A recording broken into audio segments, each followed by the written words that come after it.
Neutral countries are going to be the new it thing. The Western country you live in has always had high taxes, now more than ever perhaps, but they've also been pushing the rest of the world around, and that's going to have an impact on entrepreneurs and investors in the Western world in the next generation. Today, I'm going to share with you neutral countries that you can add to your portfolio to make sure you always have options.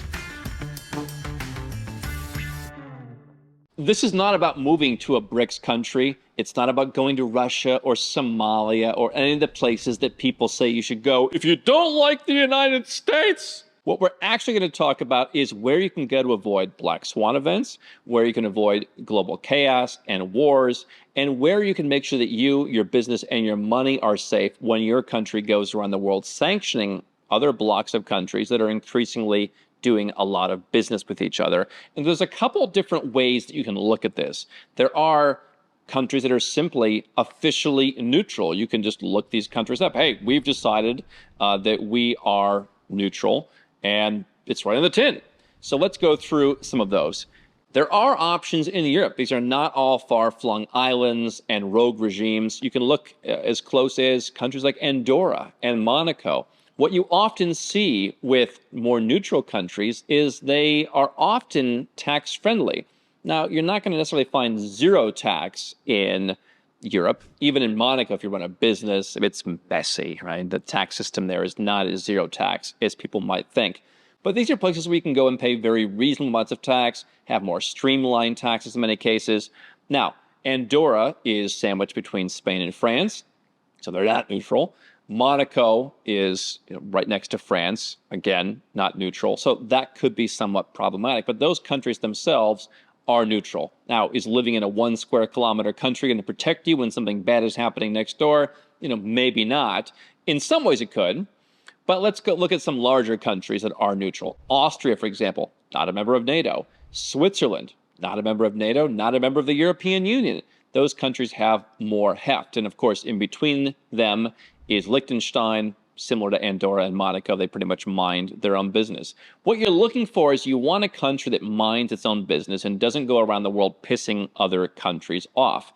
I get it. It seems kind of fun, and our egos get stoked to come from a country where you get to be the one bossing everybody around. The world is evening out. Again, geopolitically, financially, I don't want to be an American trying to do business all over the world. And that's where you need to be doing business if you want to make as much money as possible and you want to have as much resistance to shocks as possible. I don't want to just be stuck doing business in my one little high-tax country. So you're looking for places that say, hey, you do you, boo, and we'll do us. Austria and Switzerland, bigger examples of that. Islands. Some people like the idea of being on an island. And so within Europe, you've got Malta in the Mediterranean. You've got Ireland. And so they have that benefit of being an island. What they also both have is tax-friendly non-dom regimes. What Ireland has is the ability to become the citizen of a European Union country that also can live in the UK. Now, that's not a neutral country, but hey, more options, the better. Those are places, Ireland in particular, where you can actually get a passport. Malta has their roughly $1 million MEIN citizenship program. We've helped a number of clients get that. It takes 15 to 18 months. You get a European Union passport without the drama. Who even knows who the Maltese are? And again, we're not looking for ego here when we're looking for neutrality. We're looking for where can I go and be left alone? Where will my capital be left alone? Partially because those are the values of the country, and partially because they don't really have the ability to screw with people. And that's perhaps why it's their values. Because, hey, we're a small place. Let's just live and let live. And what you're also looking for is a global attitude where, again, you can fly under the radar. Not in any bad way, but when you go somewhere, oh, you're American. Oh, you're British. I mean, we've seen countries where for some period of time, Americans just simply can't go to that country. What if you're doing business in a certain country and there's a diplomatic spat? Hey, we don't want you to come. Brazil has reintroduced visa requirements for people. And again, I get it. It's easy to be arrogant and say, well, they don't want me. Well, you know what? I think there's going to come a time pretty soon when being Brazilian is a lot less baggage than being American or Canadian or British or Australian. And that's why I've said, if I were going to give birth to a child, I'd look at Mexico, I'd look at Brazil, because they grant citizenship at birth. I would want them to have that neutral country where the economy in the next 20 years, I think it's going to go more in the right direction in the same way that Poland has. A lot of people don't realize that Polish salaries aren't much far off from British salaries. And so that's what you want. It's not about bragging rights. It's about making sure that your money and your freedom are protected. So those are the countries in Western Europe. In Eastern Europe, Serbia is a neutral country. They deal with the West. They deal with the East. And you know what happens? The European Union kind of pushes back on them. That's why they're not in the European Union. How come you can talk to Russia and you can talk to China? They've been dealing with Russia from the beginning of time. And countries like Germany deal with Russia. But what's good for the goose is not what's good for the gander. And yet, Germany can't even keep the air conditioning on in the summer these days. So a neutral country could be a place to go. Let's look at Latin America, Mexico, Panama, Costa Rica. I mean, Costa Rica, they're not even into the military thing. These are countries that are neutral. If you want to do business all around the world, these are places where you can go. Some are going to be more tax-friendly or business-friendly. So Panama is a banking hub, not the best banking hub, but it's a hub. It's a tax-friendly hub between, North and South America that has always been open, always been tax-friendly, always welcomed people to come in. They mind their own business. They're nice to everybody, a friend to all. I think that's beneficial. That could be another place, potentially, you could go to give birth. I think that it's a smaller economy in terms of, future opportunities for your kids. But I think those are places that are all going to head in the right direction. Costa Rica is not going to have as much of an impact, perhaps. That's just going to be kind of a, we're doing our thing over here. But I think those could be, good places to look at. Now, other countries in the region, like Colombia, Argentina, are in many ways thought of as neutral countries, and you can get residence permits there. They are designated as major non-NATO allies to the U.S., and so they have that one, foothold, that toehold into less neutrality because they've been designated, in this case, by the United States as allies. Again, you're looking to skate to where the puck is going. Neutral countries where the market's going to catch up eventually with the fact that they're doing some things right. The further flung versions of that, Uzbekistan, Mongolia, Cambodia. If you were at Nomad Capitalist Live in 2023, you heard Jim Rogers say Uzbekistan is going to be one of the great new investments. I think he's right. A lot of companies in Europe are going and investing in Uzbekistan. You don't hear much about it, but it is moving in the right direction. They've opened up a number of things in the government with the laws. And they are going to be more Russia aligned, but I think it'll be interesting to see over time. Mongolia wasn't allowed to be in the Soviet Union, and they are neutral. Cambodia in Southeast Asia is neutral. What's interesting about Southeast Asia, even countries that aren't technically neutral, they are becoming more and more free agents and getting away from the U.S. as more and more people, for example, Malaysia, 75% of people say, if we had to pick the U.S. versus China, we'll choose China. And I think that shows that they have a different perspective than a lot of Westerners do. And it's not a bad perspective. And it's one that we host Nomad Capitalist Live in Kuala Lumpur because I want people to come and see it. So those are neutral countries where you can go and you can get a residence permit or you can get a citizenship. And if you had to go somewhere when the fur was flying, you could go to those places. No doubt, Andorra is going to be more of a risk than living on an island somewhere or living somewhere that's far-flung. But if I can go and I can open a bank account in one of those countries and get residence, and then somewhere else I'm going to buy a property and get a citizenship, and then somewhere else I know that I can get residence by, opening a company, I might do a couple of those things. That's what Nomad Capitalist helps our clients do.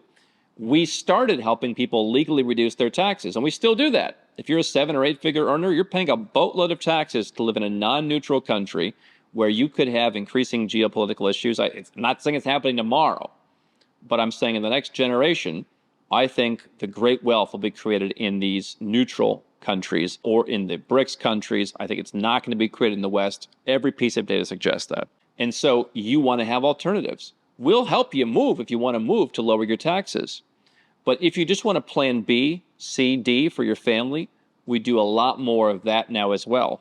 Residence permits, passports, bank accounts, trusts. Go to nomadcapitalist.com/apply. What we do is we have everything under one roof. It works holistically. We've got all the people you need around the world, so you don't have to go to 20 different people. I met a client of ours from 3 or 4 years ago. Happened to run into him in the street. He said, I liked your plan. I've been calling the lawyers around the world to kind of do the next step of my plan. And I'm finding they all just do one thing, and they all have one thing they want to sell you. I got to call you guys because you guys do holistic. So there's a guy who was a client. He did the things he asked for. Now he's looking to do more, and he's realizing, I need holistic. It's not just a word. At least here it's not. Go to nomadcapitalist.com/apply, learn how we can help you. Now, let's talk about the other countries, and that's the non-aligned movement. Now, you can read the tea leaves here. Turkey is part of NATO, but they also want to join BRICS. They're also the only NATO member that's not on Russia's list of enemy countries. Now, you don't have to like Russia, but that's a form of neutrality. When everyone else in NATO is on the naughty list of a certain country saying, you know what, Turkey's spoken out against what Russia's doing. They're also saying, we're not going to tell you you can't come here to open a bank account or get our citizenship. We're not going to treat every person from your country like they're an animal. And so that's a certain kind of neutrality. Turkey has a citizenship by investment program. We've helped a number of clients get it. There's a certain way that I think you should get it, buying secondhand real estate, and that could be an option. But let's look at the non-aligned movement. This is a form of 120 countries that are not formally aligned with or against any major power bloc, founded with the view for advancing interests of developing countries in the context of the Cold War. And it's the largest grouping of states after the UN anywhere in the world. This is what I think a lot of people miss. If you live in the Western world, you're watching Western media, even if you try not to. I know a lot of our viewers, they like to watch alternative media. They like to watch stuff overseas. But you're still largely getting a Western perspective. This is why, for example, our event, Nomad Capitalist Live, is not hosted, among other reasons, in the U.S. or a Western country. I want the guests to come out and see a place that does all the things we talk about. In this case, upcoming in Kuala Lumpur, because what you realize is the majority of countries just want to be left alone. And we talked about, whether it's, countries that aren't going to screw with your money, countries that leave you alone during black swan events. I think there's more of those than you think there are. So non-aligned movement, you've still got Panama there. You can add in Latin America, Nicaragua, Colombia, Chile is on there. Brazil is often quoted as neutral, but they're actually not part of that. One thing that is interesting, and I've been talking about this more as a very kind of future planning element, is basically the entirety of Africa. Now, every once in a while we talk to someone about moving to Mauritius. It's a tax-friendly place. I think it's kind of like the Malaysia of Africa is kind of the vibe that I have. It's an island. It's far away from the chaos. It's livable. They've got nice villas at reasonably affordable prices, lowish taxes.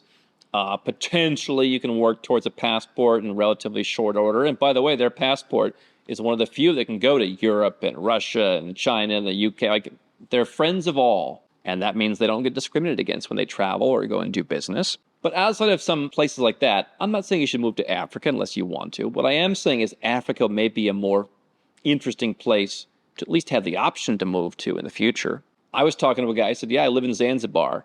He said, they leave you alone. This was back during the pandemic. He wasn't just talking about the pandemic. He's saying in general, they leave you alone.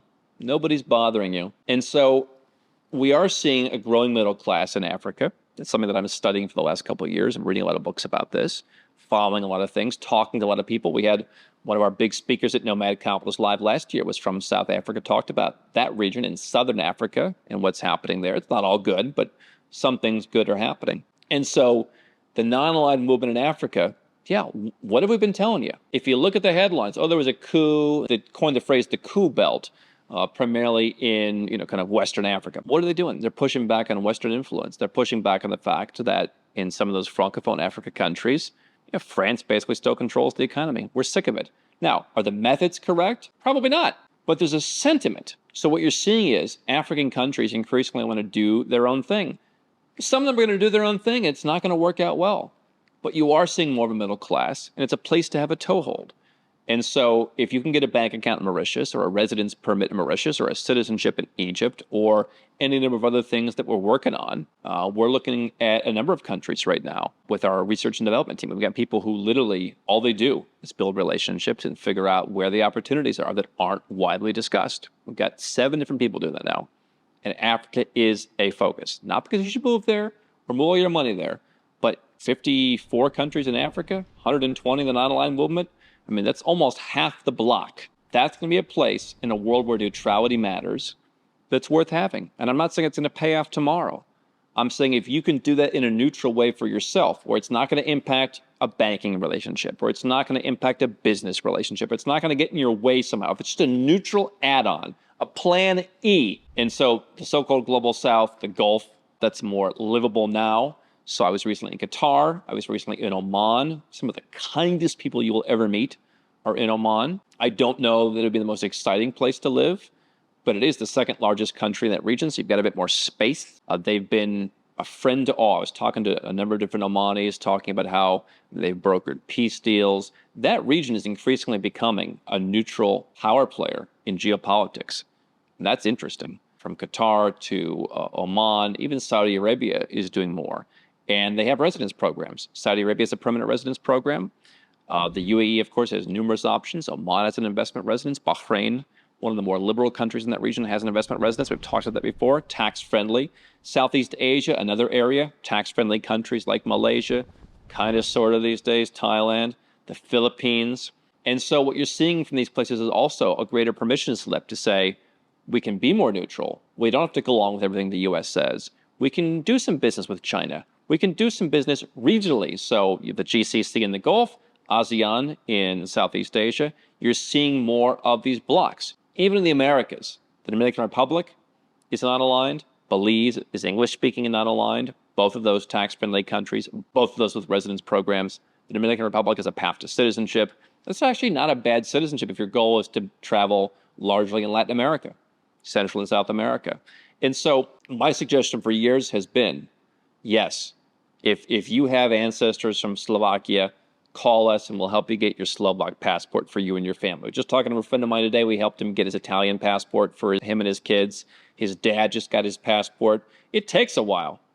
But sure, do that. Open up as many options as possible.